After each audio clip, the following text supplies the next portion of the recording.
খাইছে রে। কোন দিক দিয়ে ঢুকতেছি? হ্যাঁ বুঝছি, এগুলো একটু রিভিল করার মতো অবস্থা। সর্বনাশ, অবশ্য বহুত পুরাতন, ভাঙ্গা চুর অবস্থা নাই। চল, দেয়াল তো বিশাল মোটা মোটা।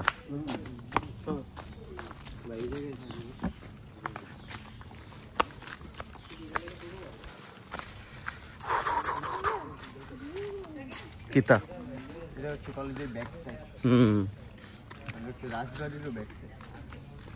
আগে এখানে 4টা দরজা ছিল, 3টা অফ করে দিয়েছে। এখান দিয়ে নাকি সাজাতে হইতো। কারে? মানে যারা অপরাধী ছিল, 4টা রুম ছিল ছোট, তাদেরকে এই রুমে জব্দ করে সাজা দিত বন্দীদের। কে সাজা দিত? রাজা। রাজা মুরাপাড়া, জনাব মুরাপাড়া রাজা। অবশ্য মুরাপাড়া জায়গার নাম, রাজার নাম না। কি রাজার নাম কি ছেলেরা? ইতিহাস গাইটা গুইটা বাইর করতে হবে। এই তো চমৎকার। এটা তো অর্ধেক কচুরি পানা দিয়ে আটকানো।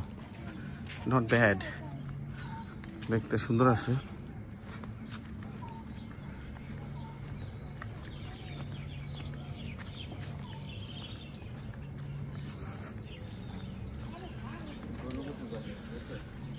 গ্রামের এই বিষয়টা ইন্টারেস্টিং। মানে আপনি গ্রামে আসলে একটা প্রশান্তি, বাতাস, পুকুর, নদী, গাছ, লতা পাতা হাবিজাবি, পুরো ন্যাচারাল একটা ভিউ, একটা মুক্ত বাতাস। এটা হচ্ছে মুক্ত বাতাস, মেইন পয়েন্ট।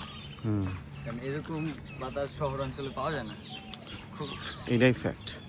তো এদিকে আর্মির ক্যাম্পও না এই জায়গায়, এই জন্যই ওরা নিষেধ করছিল। দেখ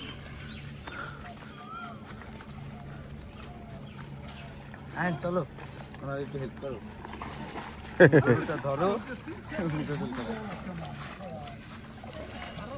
আসো, নামাই দিই।